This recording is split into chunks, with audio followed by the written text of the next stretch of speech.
In my more than 2 decades as a trial attorney winning high-stakes cases, I learned how to control a courtroom and shift the emotional temperatures of room in seconds. But the same skills that made me really good in the courtroom destroyed my personal and family relationships. So finally I woke up, walked away from the courtroom, studied neuroscience, earned a master's degree, and started teaching and training and helping people find peace. I've trained thousands of inmates serving life sentences how to stop prison violence. I've trained corporate leaders how to fix dysfunctional teams. I've trained power couples how to listen each other into existence. And I do this with a skill that most experts don't even know about. In fact, they get it completely wrong because they use I statements instead of you statements. So if you're someone who shows up and treats people well, but still gets dismissed or disrespected, or you find that you are invisible, you're probably wondering if being a good person means you'll always get walked over. It doesn't. And in this video, I'm going to show you the correct method on how to command respect without raising your voice, without getting mad, without challenging people, without being cold, and most importantly, without losing who you are. Stay to the end to learn the exact method. So let's get started. So my story is somewhat interesting. Without going into all the gory details, I was born with many disabilities. I had to fight through them. I wasn't given a lot of emotional support, but I was gifted with a good mind, and that allowed me to get accepted at an Ivy League college. So I attended college, English lit major. In those days, if you didn't go to med school, you went to law school. So I came back to California and went to law school. I worked for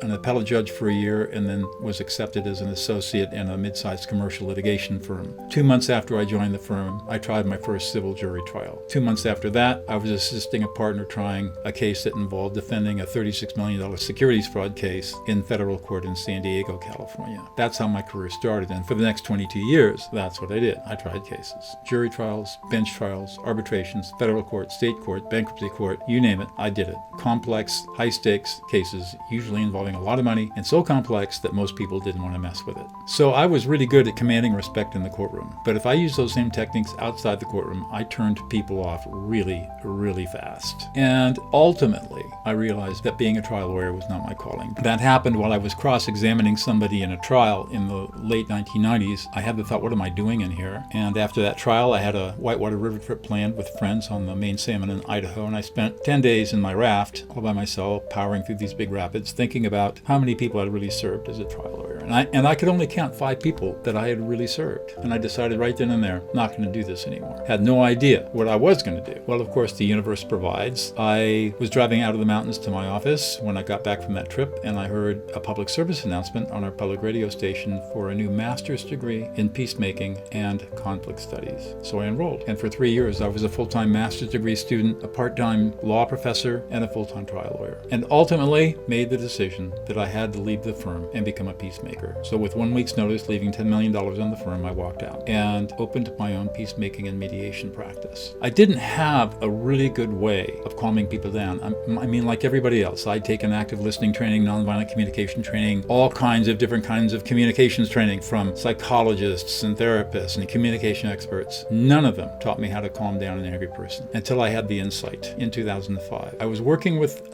2 ex-spouses who had been divorced for almost 20 years. They were fighting over $18,000 and had spent over $50,000 in attorney's fees each trying to destroy each other. They didn't despise each other, they hated each other. And there I was, thinking, what the heck do I do with this? And that's when the insight struck me. Listen to the emotions. So for 3.5 hours, I coached them on listening to and naming the emotions of the other person. And at the end, the ex-husband looked across the table at his ex-wife and with tears streaming down his cheeks and said, "That's the first time you've listened to me in 25 years. They settled the case and walked out holding hands. I was shocked. They didn't ever agree with each other, not even a little bit. But when she said, "You're feeling disrespected," she wasn't agreeing with him. When he said, "You feel misunderstood," he wasn't agreeing with her. They were simply naming and validating what each other was feeling. And that's when they changed. 2 years later, a brain scanning study came out that showed what was happening, and this technique was called affect labeling. So I started refining it, practicing it, and teaching it. And what I learned was that when someone feels truly seen, their nervous system settles, their voice is lower, they relax, they become reachable, and they read you as safe.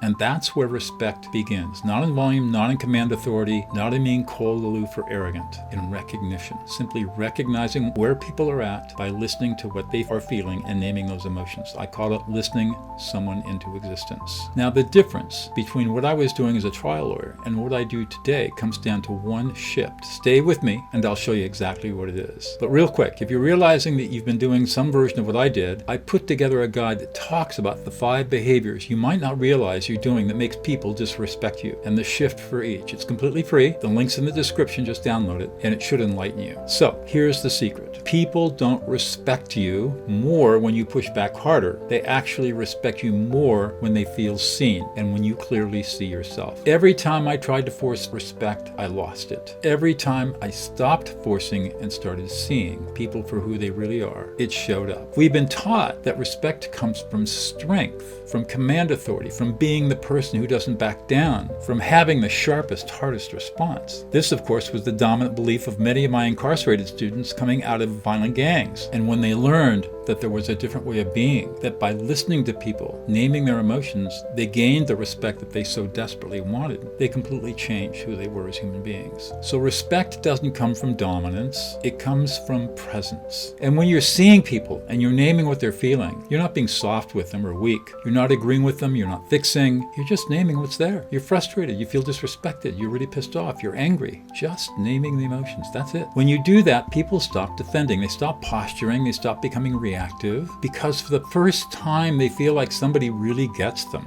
and they are deeply grateful for it. And the other part, as you learn how to name what other people are feeling, you learn to feel your own feelings. You become emotionally self-aware. And that lowers your reactivity because you know that if you're reacting from your own unprocessed emotions, you're not present with another person, you're just defending yourself. And that's how fights and arguments continue on and on and on and on. I've taught this skill to gangbangers in maximum security prisons. I've taught it to executives so they could manage chaotic teams. I've taught it to boards so they could stop the chaos and disagreements. I've taught it to teachers and doctors and school administrators and nurses and law enforcement. Every conceivable profession has learned and benefited from learning how to name emotions. And the ones who master it, they command a room without saying a word. Now here's where most people get stuck. They think that seeing someone means agreeing with them. It doesn't, and let me explain what I mean. But before I get there, let me show you what this actually looks like in practice. I want to give you something. I put together a free masterclass called How to Stop Fights and Arguments in 90 Seconds. It walks you through the full framework on how to read what somebody's actually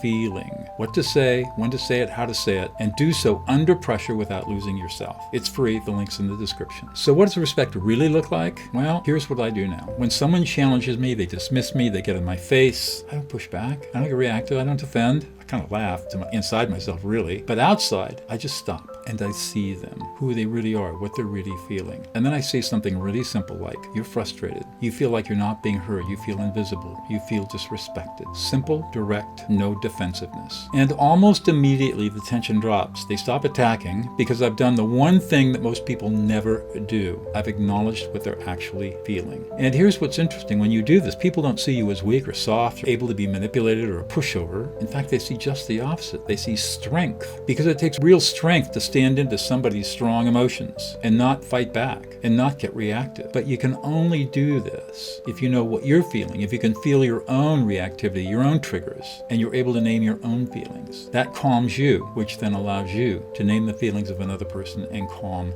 them down. The moment you get triggered and you start feeling angry or upset or dismissed or invisible, you lose it and you lose them. This works everywhere. In meetings when someone is trying to undermine you, at home when your partner's upset, with your kids when they're testing boundaries or having tantrums. And there's a very specific way to do this that I teach in my one-on-one coaching work. But the core idea is simple. Stop trying to control how people see you. Start seeing them. Name their emotions. Respect follows from that. So here's where we are. You've been trying to earn respect by being stronger, sharper, or more control, and it's not working because that's not where respect comes from. It comes from presence, from seeing people, from naming their emotions, from having the one skill most people spend their whole life never learning. If you want to build that skill and not just understand it, but actually use it, that's the work I do one-on-one with executives and leaders. We'll go through your situation, your patterns, find out what's working, what's not working, and what to do about it. And for that, just book a free strategy call with me. The link's in the description. And if you're not there yet, start with the free resources in the description. They are great places to begin. Either way, stop forcing people to respect you. Start seeing them. Listen them into existence. Okay, see you in the next video.